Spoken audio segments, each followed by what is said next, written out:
Ye Muslims slew them not, but Allah slew them. Notice it says you did not kill them. Same Arabic word, but Allah killed them. And thou, Muhammad, did not throw, threwest not, when you threw, but Allah threw. Now notice how this is a contradiction if you don't understand what it's saying. Muhammad, it wasn't you who threw when you did throw. So that means he did throw something, right? Yeah. But it's saying it wasn't really you who threw it. Allah threw it. And you didn't really kill the kuffar. Allah killed them. Now let me ask you a question, brother. Which Muslim would be stupid enough to say that the Muslims did not kill the people at Badr when 313 Muslims faced 1,000 Meccans because the Muslims were stealing their caravan at Badr? This is the Battle of Badr. It says you did not kill them, Allah killed them. Would anyone be stupid to think that this is saying they didn't actually kill anybody? No, they will say like it's by the hands of Allah, you know. Oh, but that's the same language here. And because of this saying, we slew the Messiah, Jesus, son of Mary, Allah's messenger. They slew him not, nor crucified him. Same language. They slew him not, nor crucified, but it so appeared unto them. Now, that means, I can interpret this to mean, the Jews could not have killed Isa or crucified Isa if it wasn't from Allah. See the language? You slew them not, Allah slew them. No one's going to say the Muslims didn't kill anyone. The meaning is, you would not be able to kill anyone if it wasn't Allah's will, right? The qadr of Allah, right? But there is a problem here for them, I say, because Allah, when they killed in the Badr, you know, it was for purpose. But why did Allah then kill the Messiah? What was the purpose? We can ask. Why did Allah allow the prophets to be killed by the hands of the Bani Israel? Oh, that's what they. Okay, yeah. As shaheed, as martyrs, right? Yeah. Okay, but let's take it a step further. I can now interpret this to mean that it's not they didn't kill him. They would not be able to kill him if Allah didn't want him to die. But I'm going to prove this is the meaning. Because what are they saying? They're saying to Muhammad, you're saying Isa, his mother is a virgin? He's Messiah? You got to be kidding me. We killed the Messiah, Jesus, son of Mary. What are they trying to say? Why would the Jews tell Muhammad we killed him? To laugh at him, like, we can kill you too. No, not only kill him, because they're asking him to believe Jesus is the Messiah. And what are they saying to him? Oh, so it's not the Messiah because he's dead. How can he be the Messiah when we got rid of him, we killed him? This is the context. Wait. You want us to follow this Jesus and you're saying his mother is a virgin? When we killed him? If he's the Messiah, how in the hell could we kill the Messiah? The fact we killed him proves he's a fake. So this is the context. So what it's saying is, they slew him not, nor crucified him, but it appeared so unto them. Now this means it appeared to you that you killed him because he was a fake Messiah and you exposed him. That's how it appeared to you. But that's not the reason why he was killed. Allah allowed him to be killed, not because he was fake. That's how it appeared to you. Allah allowed him to be killed like the other prophets so he can be a shaheed. And the proof that he's not fake, Allah raised him back to himself. So even this verse, it is one of the ayat that they call mutashabihat, unclear. And because it's unclear, it can be interpreted to actually prove the opposite. When Jesus was killed, God raised him to life to then destroy the charges of the Jews who said, see, we killed him, he's fake. Because if he wasn't fake, we wouldn't kill him. No, that's how it appeared to you when you killed him. But that's not the reason why Allah allowed him to be killed. Because Allah raised him up to show he's no fake, but he allowed you to kill him to show you how evil you are, because he was another prophet you killed. You see when here it said, Surah Al-Ma'idah 5:117, it said, but when thou didst cause me to die, right? I want you to catch this. Because in the Sahih narration, Muhammad says, on the day of judgment, he will say to Allah what Jesus said. When you did cause me to die, same words. Okay, let me show you. Let me get there right there. Just give me a chance. Give me a chance. Give me a chance to love again. Here, Surah Al-Ma'idah, Surah Al-Ma'idah. Sahih Bukhari, it's quoting Surah Al-Ma'idah. This talks about on the day of judgment when some of the Sahaba will come who then innovated. They did bid'ah. And then they'll be taken away from Muhammad. He'll say, my companions. And it will be said to him, oh Muhammad, you did not know what they innovated after you, right? This is supposedly going to take place on the day of judgment. Look what Muhammad says. Narrated Ibn Abbas, Allah's apostle said, you'll be resurrected and assembled barefooted, naked and uncircumcised.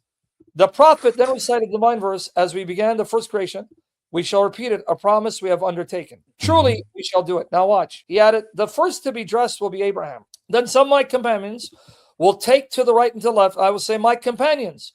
It will be said, they had been renegades since you left them. They turned away from the deen. They innovated. Bid'ah. Look what he's going to say. I will then say what the pious slave Jesus, son of Maryam, said. And he quotes Surah Al-Ma'idah. And I was a witness over them while I dwelt amongst them. When you did take me up, you were the watcher over them. And you are a witness to all things. If you punish them, they are your slaves. And if you forgive them, only you are the Almighty, the All-Wise. Now, I want you to understand the logic here. Yeah. Muhammad's going to say, well, when I was on earth, I witnessed what they did. But when you did, and they say, take me up, we'll go with that. Okay. I will say what Isa said. Now, I'm going to ask you a question. How did Allah take Muhammad so that he was no longer a witness of them on earth? He was like that. Muhammad was dead. But he says, I'm going to say the same thing Jesus said. I know what they can say. They can say it is when he will kill Dajjal, it will be then let's this is what happens here when you kiss the black stone. This is why, brother, how is he going to say this when he comes and kills Dajjal, when he's going to make everyone Muslim? But the context here is about people who worshipped him and his mother as two gods. When did they do that? Wait. Will everyone be Muslim when he killed the Dajjal? Have you read the hadith? I got to teach. Bro, I don't want to teach you what your religion is. Mutawatir hadith, ya akhi. Mutawatir hadith says, when Isa ibn Maryam descends, he'll descend on a white minaret between the shoulders of two angels. Okay. By his sight, he'll kill Al-Masih al-Dajjal. He will abolish the jizya. He will kill pigs and swine because he's going to make the only religion on earth Islam. Okay. No, it's good. How then can this refer to him when he returns and dies? Because here he's asked, did you tell people to take your mother and you as two gods? He goes, when I was with them, I witnessed what they did, but when you took me, how could this refer to the second coming? No, it's perfect. I didn't know it's about like everyone being Muslim, so it's good. Perfect. So you tell the Muslim, brother, hold on. How can he be saying this at the second coming, and then Allah will cause him to raise him, when at that time, no one's going to be worshipping anyone other than Allah, right? Yeah, no, there is a problem. Yeah, I can see it.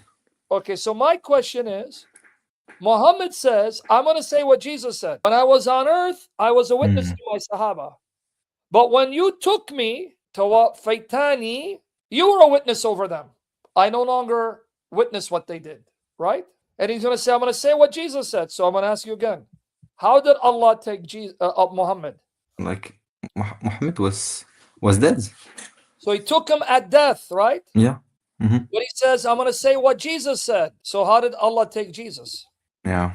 You can't have your cake and eat it too. If tawaffaytani means Allah took Muhammad at death, then when the Quran says that Isa will say tawaffaytani, that means Allah took Jesus at death. That's why Shakir, who's a Muslim, rendered it, when thou didst cause me to die. The only thing they can say is it doesn't mean like being dead, but it can be just go to Allah like this, alive. So That's Muhammad the only thing they can went say. alive to Allah? No, like it's a sentence that can say two things. Just go to Allah, rather dead or alive. No, all Muhammad would need to say is, when you took me to yourself because you didn't follow the passage again. Verily, I will cause thee to die and will take thee up to myself. Why didn't he use this phrase? I will cause thee to die. Oh, perfect. Yeah, perfect. Right? Yeah, perfect. Okay, here, let me show you, brother. Thank you, brother. Yeah, I got older, brother from different mother. I got older because of you. Talking about Yahya ibn Zakaria, it says, peace on him, the day he was born, the day he dieth, and the day he shall be raised alive. So notice the sequence. John will be born, he will die, and they'll be raised, right? Yeah. Now, if you read Surah Al-Maryam and Surah Al-Imran, Yahya and Jesus, they are contrasted. They're mentioned together in those two surahs. Their births are similar. Miraculous birth. One was born of a virgin. The other was born of an old man and a woman who could not get pregnant, right? Yeah. They're described similarly. John is said to be zakatan, purity. Isa is said to be zakiyan, pure. Okay. John is said to be compassion, right? Hanan. And Jesus is said to be rahma, mercy. So they're compared, right? Okay. So they're being compared. Their births similar, their qualities similar, their life similar, their death similar. But now follow the order. Peace on him, the day he was born, the day he died, the day he shall be raised alive. Now, John died, will then be raised. Birth, death, resurrection, right? But then it says the same thing about Isa in the same chapter. Peace on me the day I was born, the day I die, the day I shall be raised alive. If the sequence is supposed to be the same, how can Jesus be born, be raised alive, only to come and die? That destroys the sequence. Yeah, I knew it. I knew this one, yeah. How is the sequence the same? So yeah, okay. Abdullah ibn Masud, he heard the prophet, not Israeliyat. He didn't say Wahb bin Abba. Okay, perfect. Or Kab al-Ahbar. Okay, so the prophet was getting beat up. Blood was on his face. Oh Allah, forgive my people, they do not know, right? Yeah, the Jesus, right? yeah. Sahih Bukhari, right? Uh-huh. The only one we have a record of talking this way, Luke 23, 32, 34. Then Jesus said, Father, forgive them, for they do not know what they do. And verily, we gave unto Moses a scripture, 287, Surah Al-Baqarah, ayat 87. And we caused a train of messengers to follow after him. We gave unto Jesus, son of Mary, clear proofs. Now notice, a coincidence, Jesus is mentioned, huh? And we support him with the Holy Spirit. Is it ever so that when there cometh unto you a messenger with that which you yourselves desire not, you grow arrogant, and some you disbelieve, and some you slay, you kill? So in this example, two messengers, prophets are mentioned. Moses, they did not kill, but they gave him a hard time, right? Yeah. So then, who would be the example of a messenger they killed? Wait, let me see all the verse. It's right in front of you, brother. No, because they can say it's about, yeah, but in the verse we have just two prophets, so of course it's Jesus. I understand. Okay, and that's why in 4:157, who did they say they killed? Jesus. Yeah, okay, it makes sense. Is it a coincidence that when mentioning the messengers they killed, the ayah lists Jesus, and elsewhere that's what they said? We killed the Messiah, Allah's messenger. Some ye disbelieve, and some ye slay, you killed, you slew among the messengers. And they give two examples, Jesus and Moses. Moses, whom they were arrogant against, whom they gave a hard time to. And Jesus would be example of a messenger they slew. And we know that because they go and tell Muhammad, hey, that Jesus, we slew him. Yeah, it did, yeah. I'm just wondering why did they change the interpretation? They changed the interpretation. They have to do it because if it says he died, then you're gonna have to explain to you, when did he die?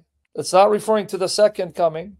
So they have to say, when you took me, or when you completed my term. But say, hold on.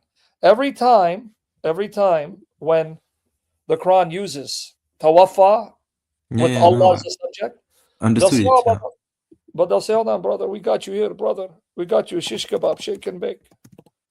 We got you a shish kebab. I'm just wondering, what did they change it like years later? Why did they want to Jesus to die?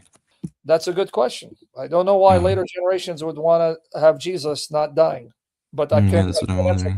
Nonetheless, even today there are groups who claim to be Muslim, like the Ismaili, which is a sect of Shia Islam, and they're very extreme. But they say no, Jesus was killed on the cross. What they didn't kill was his spirit. You want me there? Yeah, but that's a problem, like in philosophy. But okay. It's not a problem with philosophy. What I'm saying is that the Quran is conclusive. If the Quran was clear, he wasn't killed. How do you have Muslims such as them saying, no, that's not what it says? To kill the body is not to kill the spirit. You can kill the body, but they're still alive. And you know why they say that? Because the Quran says those you kill are not dead, they're alive. Don't say they're dead. Yeah, I know it, yeah. So that's what they're saying. You can kill the body, but you don't kill the person here. Surah Al-Baqarah, the chapter of the cow. And call not those who are slain in the way of Allah dead. Nay, they are living, only ye perceive not. So they have a Quranic basis. They're using the Quran. Bilal Kaif. Yeah, I see. All right, here. Surah Al-Imran, 169, 170. Think not of those who are slain in the way of Allah as dead. Nay, they are living. With their Lord they have provision. Jubilant, they're happy, excited. Are they? Because of that which Allah hath bestowed upon them, of his bounty, rejoicing for the sake of those who have not joined them but are left behind. That there shall no fear come upon them, neither shall they grieve. So they're going to tell you, that's what Surah An-Nisa, ayah 157, 158 saying. They didn't really kill him, because to kill a body is not to kill him, because Allah raised him, he's alive. Yeah. So where are they wrong? So if the Quran was clear, why so much confusion? I don't know, man. I don't know. Because even Allah and His Messenger don't know. See this word, wa tawaffakum? That's from tawaffa, right? Yeah. He it is who gathered you at night, and knoweth that which ye commit by day. Then he raiseth you again to life therein, that the term appointed for you may be accomplished. And afterward unto him is your return. Then he will proclaim unto you what he used to do. So they'll say, see, he gathereth you at night and knoweth that which ye commit by day. Then he raiseth. So it's saying, see, here the people don't die, because he takes them when they are sleep at night, but then he raises them in the morning, right? No, because they die, but just Allah put their spirits inside the body again. Yeah, but beyond that, not only that, I'll agree with them. I'll say, okay, here tawaffa doesn't mean death. But how do you know it doesn't mean death? Because it tells you something in the context that they come back to life, right? Yeah, of course. So where in the context of Surah An-Nisa 4157, Surah Imran 355, does it say something in the context to show you that Jesus didn't die? Where does it add a qualification like you find here? It doesn't, right? Yeah, but even if it does, like it's like a resurrection, so it's a problem for them. Yeah, but if they're going to say, no, see, take you here, it doesn't mean you're going to die. So he's just taking your soul. Yeah, but if your soul leaves your body, you're dead. But I said, okay, I'll give you that. Wait, yeah. You know that this is not death where they don't wake up in the morning again until the resurrection, because it tells you he raises you up in the day. So yeah, I understand. You understand what I'm saying? So yeah, of course, where in those verses no, you there find isn't. something that qualifies, oh Jesus, when I took you, but I didn't take you by death? Yeah, I can see it, yeah. You understand? So if there's nothing to qualify, there's nothing in the verse that explains it's not death, that means you should assume it's death. Like here, they'll use this one. 39:42. God takes the souls at the time of their death. Now notice here, wa tawaffa al-anfusa hinna mawtiha. All right, they'll say, see, he's taking tawaffa, your soul. That's why you experience maut, death. And that which has not died in its sleep. So see, tawaffa doesn't always mean death. No, it does, unless the context tells you it doesn't. Meaning, here, when it's taking you, that's referring to when you die and won't wake up till the day of resurrection. Right?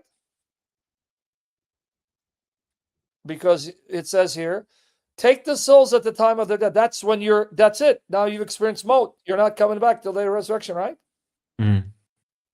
But here it has to tell you that when he does take your soul before the appointed time where you die finally and have to wait the day of resurrection, he has to explain that this is during your sleep when you'll wake up again. You understand what I'm getting at? If this didn't have this qualification, then we would assume tawaffa means you die and you wait the resurrection. Yeah, it's yeah. That's what I'm trying to get. That it has to give all this explanation so you understand it doesn't mean final death waiting resurrection. Okay. Yeah, I see. You understand? So this, when they quote it to me, I'll say this backfires against you. Why? Why did Allah have to give all this explanation for you to know that tawaffa doesn't mean your final death? No, it proves that it is death and you wait the resurrection. Why then give all this explanation? It proves it is a word that means death. So he has to explain it. You got it. Yeah, of course. The fact he has to explain it proves the opposite, that it does mean death unless he has to explain it. Exactly, yeah. So when it says, Jesus, I will cause you to die, or you took me when I died, what in the context explains it doesn't mean death? Yeah, nothing. Exactly, brother. It's over. Damn.